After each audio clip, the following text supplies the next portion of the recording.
பெரியவர்களே, தாய்மார்களே, 24 ஆண்டுகள் கழிந்தும் கூட மக்கள் தலைவர் ஐயா அவர்களுக்கு நம்முடைய அஞ்சலியை செலுத்துவதற்காக பெரும் திரளாக இங்கே வந்திருக்கக்கூடிய உண்மை விரும்பக்கூடிய அன்பு தொண்டர்களே, தலைவர்களே, பாரத பிரதமர் ஐயா மோடி அவர்களுடைய வளர்ந்த பாரதம் என்கின்ற கனவை நனவாக்கி கொண்டிருக்கக்கூடிய நம்முடைய நிதி அமைச்சர், நம் மண்ணை சார்ந்த அம்மையார் நிர்மலா சீதாராமன் அவர்களே, மேடையின் மீது இருக்கக்கூடிய பல்வேறு அரசியல் கட்சியினுடைய தலைவர்கள் வந்திருக்கின்றார்கள். எங்களுடைய தலைவர் பாரதிய ஜனதா கட்சியினுடைய தலைவர் அண்ணன் நயினார் நாகேந்திரன் அவர்களே, அண்ணன் ஏசி சண்முகம் அவர்களே, அண்ணன் ரவி பச்சமுத்து அவர்களே, உண்மையின் உரைகளாக இருக்கக்கூடிய ஐயா தமிழர்கள் மணியன் அவர்களே, அண்ணன் ஏ.கே. மூர்த்தி அவர்களே,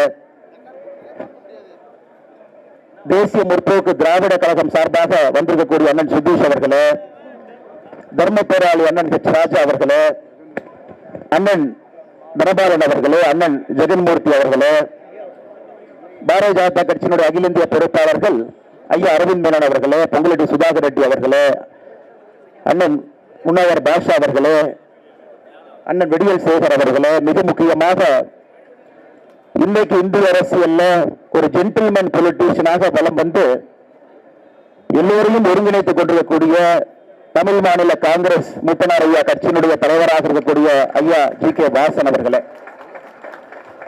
தொடர்ந்து 5வது ஆண்டாக இந்த மண்ணிற்கு வரக்கூடிய பாக்கியம் உங்களை போட்டு எனக்கும் கிடைக்கும்.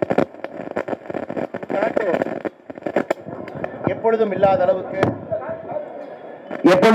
அளவுக்கு நம்முடைய தலைவர்கள் எல்லாம் வந்து ஐயாவிற்கு பெருமை சேர்த்துக் கொண்டிருக்கின்றார்கள். நம்முடைய நிதியமைச்சர் அவர்கள் கடுமையான பணிச்சூழலுக்கு இடையிலும் கூட நேரத்தை ஒதுக்கி இங்கே வந்திருக்கின்றார்கள்.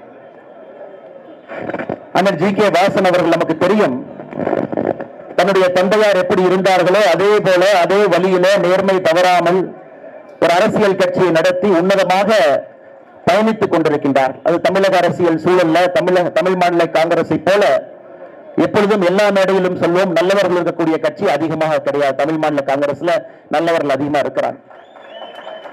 ஐயா ஜி.கே. மூப்பனார் அவர்களை பற்றி, மக்கள் தலைவர்களை பற்றி பேசுவதற்கு இந்த மேடையில் 60 கம்மியா இருக்குன்னா அதை நான் தாங்க. கூட பழகியவர்கள், பணி செய்தவர்கள், அவரோடு இணைந்தவர்கள் எல்லோரும் இருக்கக்கூடிய மேடையில ஐயாவை பற்றி தெரிந்த 2 வார்த்தைகளை உங்கள் முன்னால் பேச வேண்டும் என்று நினைக்கின்றேன். ஒருங்கிணைந்த காங்கிரஸ் அந்த கட்சியினுடைய தமிழக தலைவராக 1976, 80 வரை இருந்தவர். 80லிருந்து 88 வரை ஒரு தமிழன் அகில இந்திய அளவில் எல்லோரையும் ஒருங்கிணைத்து காங்கிரஸ் கட்சியினுடைய பொதுச் செயலராக 88, 89 மறுபடியும் தமிழக காங்கிரஸ் கட்சியினுடைய தலைவராக 96 தமிழகத்தில் ஒரு மாற்று சக்தி வேண்டும், தமிழகத்தில் மக்கள் மாற்றத்தை விரும்புகின்றார்கள் என்பதற்கு இலக்கணமாக தமிழ் மாநில காங்கிரஸை ஆரம்பித்து மிகச் சிறப்பாக அதை வழிநடத்தி வந்து கொண்டிருக்கின்றோம். ஐயா மூப்பனாரை பத்தி ஒரே வார்த்தை நம்ம சொல்லணும்னாங்க, ஒரு தமிழன் இந்தியாவினுடைய பிரதமராக வருவதற்கு ரொம்ப அருகில போய் அந்த அரசியல் நான் பேச விரும்பலைங்க, சரித்திரத்தை பேச விரும்பல. தடுக்கப்பட்ட ஒரு மனிதர் என்பது நம்ம எல்லோருக்கும் தெரியும். இன்னைக்கு இந்த குழுமி இருக்கக்கூடிய நாம் எல்லோரும் ஒரே ஒரு சங்கல்பத்தை தான் எடுக்கணும்.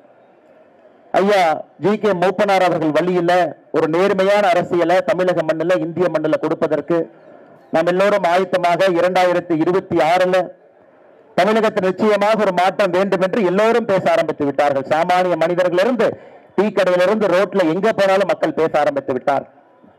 இன்னைக்கு நம்முடைய தேசிய ஜனநாயக கூட்டணியினுடைய முதலமைச்சர் வேட்பாளராக முன்னாள் முதலமைச்சர் அண்ணன் எடப்பாடி பழனிசாமி அவர்கள் இந்த மேடையில் இப்பதான் பேசிட்டு போயிருக்கிறாங்க. பேசும்பொழுது நீங்க எல்லோரும் சொன்னீர்கள் 2026 இந்த நாற்காலியில் அமர போகிறாங்க. ஆனால் நிச்சயமாக அந்த நாற்காலியில 2026 மாற்றம் வரட்டும், ஒரு புதிய புரட்சி வரட்டும், ஏழை மக்களுக்கெல்லாம் விடிவெள்ளியாக அரசு செயல்படட்டும். அதுதான் இன்னைக்கு ஐயா ஜி.கே. மூப்பனார் அவர்கள் எங்கிருந்தாலும் கூட மேலே இருந்து நம்மை பார்த்து கொண்டிருப்பார்கள். நிச்சயமாக அவருடைய ஆசை 2026 தேர்தல் நமக்கு கிடைக்கும் என்கின்ற முழு நம்பிக்கையோடு மேடையில் இருக்கக்கூடிய எல்லா தலைவர்களுக்கும், வாய்ப்பளித்த அண்ணன் ஜி.கே. வாசன் அவர்களுக்கும், இந்த கட்சியினுடைய ஆற்றல் மிகுந்த தொண்டர்களுக்கும் என்னுடைய நன்றியை தெரிவித்துக் கொள்கின்றேன். நன்றி, வணக்கம்.